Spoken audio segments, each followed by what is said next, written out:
Now, you don't often typically think of Premier Dalton McGuinty as a rebel, but he stumbled into a debate about challenging Canada's archaic liquor laws.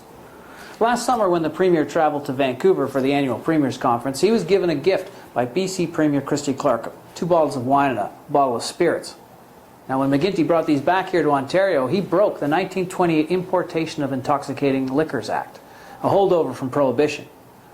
Now, McGuinty says it's perfectly acceptable for someone like him to travel across provincial boundaries and carry a few bottles for personal use. And then, in fact, he often makes a gift of Ontario wine to visiting dignitaries here. But really, it's only been since last June that the Liquor Control Board of Ontario has been prepared to wink at this behavior. It's still on the books as against the law, and it's liable to a $200 fine for a first offense. The LCBO says now that, as of last June, it posted on its website that would allow people to carry the small personal use exemption. It's still not allowing wineries to sell liquor across provincial boundaries online. The LCBO still is dead set against that and wants to enforce that part of the federal law.